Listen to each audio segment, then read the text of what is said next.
농업 농어촌 특별위원회가 농어촌 에너지 전환의 큰 틀을 마련했습니다. 농특위가 올 한 해 농어촌 에너지 전환 포럼의 결과물을 바탕으로 정책의 큰 방향을 제시한 건데요. 기후위기 시대를 대비하기 위한 농업계의 논의가 본격화됐습니다. 보도에 강창호 기자입니다. 기후위기 시대를 대비하기 위한 농어촌 에너지 전환 방향이 마련됐습니다. 농업 농어촌 특별위원회는 최근 2020년 농어촌 에너지 전환 포럼 결과 토론회를 열고 이 같은 내용을 발표했습니다. 농특위는 올해 7월 농어촌 에너지 전환 포럼을 출범시켜 기후위기에 적극적으로 대응하기 위한 농어촌 분야 에너지 전환 정책 방향을 모색하고 나섰습니다.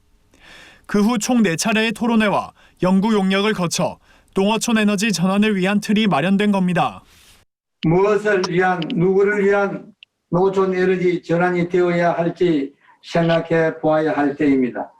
농어촌 에너지 전환의 주체는 농민이다라는 것을 상기하며 담당 부처, 지자체, 농어촌 주민이 함께 농어촌 에너지 전환의 순환적 제도의 기틀을 마련해 주시기 바랍니다.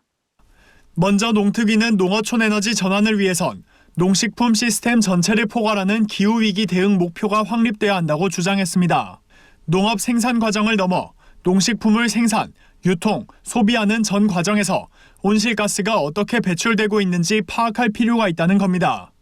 이를 위해 농식품 시스템 온실가스 배출 구조를 분석하기 위한 데이터 기반 구축이 필수적이라고 제언했습니다. 현행 통계청의 에너지 총조사는 농식품 시스템 온실가스 발생을 분석하기에 표본 크기와 상세 조사 내용이 부족하다는 이유에서입니다. 농특위는 농어촌 지역 재생에너지 활성화에 대해서도 강조했습니다. 주민 참여형 재생에너지 사업 등의 확대를 통해 농업과 재생에너지가 공존하기 위한 고민이 필요하다는 겁니다. 그러며 최종적으로 농어촌 에너지 전환법 제정을 제안했습니다. 농어민 주도의 농어촌 에너지 전환 거버넌스를 수립하기 위한 제도적인 틀이 마련돼야 지속 가능한 정책 추진이 가능하다는 이유에서입니다. 농어촌 기후위기 대응과 에너지 전환을 위해서는 온실가스 감축을 위한 적극적인 태도 전환과 새로운 비전, 의제 논의가 필요합니다.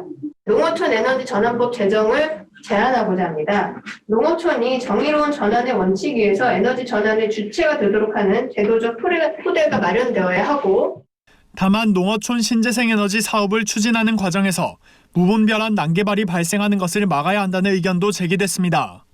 특히 농지를 훼손할 우려가 큰 영농형 태양광에 대한 신중론이 나왔습니다. 농어촌 에너지 전환 정책은 식량 자급률을 높이고 생산 기반을 지키는 방향으로 자리를 잡아가야 한다는 겁니다. 농업인들은 대부분 농촌 공간의 훼손, 자연 경관의 훼손, 이것이 공익적 기능의 저하로 가게 되는 것이 아니냐라는 지배적 인식들이 강하기 때문에 진흥 지역에다가 태양광 시설을 할 수 있게끔 법안을 만든다든가 이런 것들은 좀 바람직하지 않다고 봅니다. 농촌의 가장 중요한 역할은 식량 생산의 주요 기지라고 하는 것입니다. 그래서 농지가 농지로서 제대로 보존되지 않으면 안 된다고 생각을 하는데요. 특히나 지금처럼 무분별한 난개발은 중지를 하고. 농어촌 에너지 전환에 관한 큰 틀이 마련된 가운데 농업 농촌과 상생할 수 있는 방안에 대한 깊이 있는 고민이 필요해 보입니다.